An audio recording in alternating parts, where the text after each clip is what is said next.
வணக்கம் friends, welcome to my channel. நம்மளோட சேனலை இப்போ தான் நீங்கள் புதுசாக பார்க்குறீங்க அப்படின்னா சப்ஸ்கிரைப் பண்ணிவிட்டு பாருங்கள். அப்போ தான் நான் போடுற வீடியோஸ் ஒவ்வொன்றும் உங்களுக்கு நோட்டிஃபிகேஷனில் காட்டும். வாங்க வீடியோக்குள்ளே போகலாம். இன்றைக்கி நம்மளோட வீடியோஸில் என்ன பார்க்கலான்னு பார்த்தீங்கன்னா, இன்றைக்கி காலையில் ஒரு 6:30க்கு மாடியில் வாக் போகலான்னு போனேன் ஃப்ரெண்ட்ஸ். பார்த்தீங்கன்னா காற்று அவ்வளோ இதமாக வீசுது. ஆடி மாதமே நான் ஆரம்பிக்கல, அதுக்குள்ளே காற்று பாருங்கள் எவ்வளோ சூப்பராக இருக்குன்ட்டு. அப்படியே ஒரு 20 நிமிஷம் அப்படியே நம்ம பொறுமையாக நடந்துட்டு காலையில் அப்படியே சூரிய பகவானுக்கு ஒரு வணக்கத்தை வச்சுட்டு அப்படியே கீழே வந்தாச்சு. மார்னிங் பிரேக்ஃபாஸ்ட் ரெடி பண்ணியாச்சு. இன்றைக்கி மார்னிங் பிரேக்ஃபாஸ்ட் பார்த்திங்கன்னா இட்லியும் கும்பகோணம் கடப்பாவும் தான் நான் பண்ணியிருந்தேன். அதெல்லாம் முடிச்சுட்டு சரி கொஞ்சம் ரிலாக்ஸாக உட்காரான்னு பார்த்தா டிவியில் ஒரு சேட் நியூஸ். கண்டிப்பாக நீங்களும் அதை நியூஸை பார்த்துருப்பீங்கன்னு நினைக்கிறேன். ரொம்ப மனசுக்கு வருத்தமான ஒரு நியூஸ். என்னென்னு பார்த்தீங்கன்னா, திடீர்னு பாக்கியராஜ் சார் இறந்துட்டாங்க அப்படிங்கிற ஒரு நியூஸ் தான். இது கண்டிப்பாக பொய்யா கூட இருக்கணும்னு நினச்சி தான் நான் ப்ரே பண்ணிக்கிட்டேன். கடைசியில் பார்த்தா அது பொய் இல்லை, உண்மை தான். காலையிலேயே என்னடா இப்படி ஒரு நியூஸ் அப்படிங்கிற மாதிரி தான் இருந்துச்சு. ஏன்னா நேற்று வரைக்கும் சார் நல்லா இருந்தாங்க. குஷ்பு மேடம் பொண்ணோட கல்யாணம் வரைக்கும் போயிட்டு ஹஸ்பண்ட் அண்ட் ஒய்ஃபாக போய் அவங்களையும் அந்த பொண்ணு மாப்பிள்ளையை ஆசீர்வாதம் பண்ணிவிட்டு அவ்வளோ ஹாப்பியாக சிரித்த முகத்தோடு இருந்த மனுஷன் திடீர்னு இன்றைக்கி இல்லையே அப்படிங்கிறப்ப அந்த ஒரு மரணத்தை நம்மளால் ஏற்றுக்க முடியல. ஒரு 15 டேஸ் பிஃபோர் நமக்கு பாரதி ராஜா சாரோட மரணமே நமக்கு எல்லாத்துக்கும் ஒரு ஷாக்கிங்காக இருந்துச்சு. இருந்தாலும் அது பார்த்திங்கன்னா சார் கொஞ்சம் உடம்பு சிக்காக தான் இருந்தாங்க. அதனால் அது இல்லாமல் அவங்களோட ஏஜ் ஃபேக்ட் ஒன்று இருக்குது. சாரோட வயசு காரணமாக அவங்களோட உடல்நிலை காரணமாக அவங்க இறந்தாங்க. அதனால் நம்மளால் கொஞ்சம் அதை ஏற்றுக்க முடிஞ்சுது. ஆனால் பாக்கியராஜ் சார் அப்படி இல்லை. நாள் வரைக்கும் நல்லா இருந்தவங்க, நல்ல மரணம்னு நம்மளால் சொல்ல முடிஞ்சாலும் திடீர்னு என்னடா இவ்வளோ சீக்கிரம் சார் இறந்துட்டாங்களே, நம்மளெல்லாம் விட்டு இவ்வளோ சீக்கிரம் போயிட்டாங்களே அப்படிங்கிற ஒரு வழி தான் நம்ம எல்லாத்துக்கும் இருந்துச்சு. கண்டிப்பாக என்னோடய வழி மாதிரி தான் உங்களுக்கும் இருந்திருக்கும்னு நான் நினைக்கிறேன். ஏன்னா நம்ம வளர்ந்த காலத்துலலாம் இவங்களோட படத்தெல்லாம் பார்த்து தான் நம்ம வளர்ந்தோம்.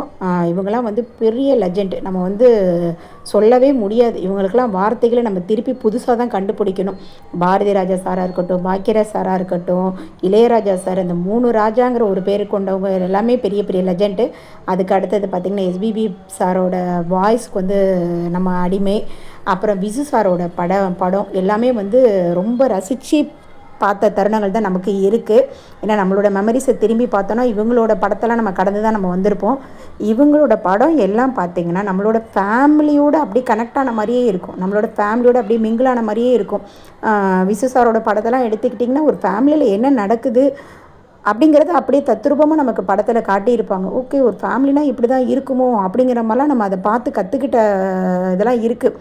அதே மாதிரி பாக்கியராஜ் சாரோட படத்தெல்லாம் பார்த்திங்கன்னா அப்படியே இருக்கும். ஒரு ஃபேமிலியில் என்ன மாதிரி இருக்குது, எப்படிலாம் இருப்பாங்க அப்படிங்கிறது அப்படியே கரெக்டாக எடுத்திருப்பாங்க. அதெல்லாம் இப்போவுமே நம்ம ரசிச்சுக்கிட்டே சொல்லிக்கிட்டே போகலாம். சாரோட படத்தெல்லாம் நான்லாம் நிறைய ரசித்து பார்த்துருக்கேன். திருப்பி பார்த்த படங்கள்லாம் ஏகப்பட்ட படங்கள் இருக்குது. எங்கள் சீனராஜா படம்லாம் பார்த்திங்கன்னா நான்லாம் அடிக்கடி அந்த படத்தெல்லாம் இப்போவும் டிவியில் போட்டால் உட்காந்து பார்க்க ஆரம்பிச்சிடுவேன். அப்புறம் தாவணி கனவுகள் படம் சொல்லவே வேணாங்க. அதில் ஏற்கனவே ஒரு பெரிய லெஜெண்ட் சிவாஜி சார் நடிச்சிருப்பார்.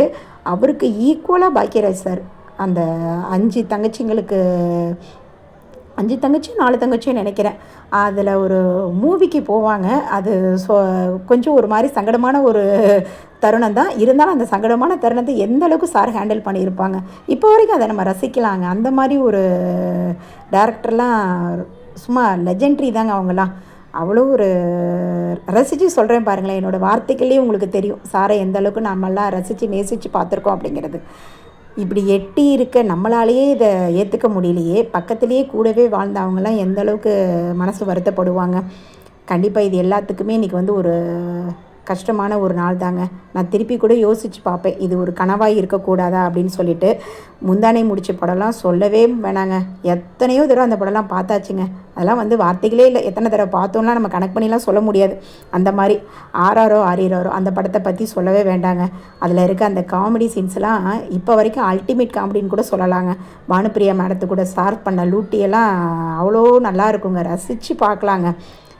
சொல்லிகிட்டே போகலாங்க. இது நிறைய பேசலாம். நம்ம சாரை பற்றி பேச ஆரம்பித்தா நிறைய பேசலாம். இதெல்லாம் எனக்கு டக்குன்னு ஞாபகம் வந்த படங்கள். அப்புறம் பார்த்திங்கன்னா இந்த பவுனு தான்னு சொல்லிட்டு ரோகிணி மேடத்து கூட ஒரு படம் நடிச்சிருப்பாங்க. அது ரொம்பவே நல்லாயிருக்கும். இதெல்லாம் நான் அடிக்கடி ரசித்து பார்த்த படம். என்ன பண்ணுறது, இந்த வருஷம் நம்ம பெரிய பெரிய லெஜெண்டெல்லாம் நம்ம இழந்துட்டோம். இது எல்லாத்துக்குமே ஒரு கஷ்டமான ஒரு தருணம் தான். இன்றைக்கி டே நமக்கு இப்படி தான் போச்சு. என்ன மாதிரி தான் நீங்களும் பாக்கியராஜ் சார், பாரதிராஜ் சார்லாம் ரசித்து வளர்ந்துருப்பீங்கன்னு நினைக்கிறேன். உங்களுக்கும் இந்த மாதிரி எந்தெந்த படம்லாம் பிடிக்குங்கிறத கமெண்ட்டில் சொல்லுங்கள். என்னோடய வீடியோஸ் பிடிச்சிருந்தால் லைக் பண்ணுங்கள், சப்ஸ்கிரைப் பண்ணுங்கள். இன்றைக்கி டே நமக்கு இப்படி தான் போச்சு. Thank you friends, have a nice day. நாளைக்கு நம்ம இன்னொரு மினி விலாகில் நாளைக்கு இன்னொரு லாங் வீடியோவில் நம்ம பார்க்கலாம்.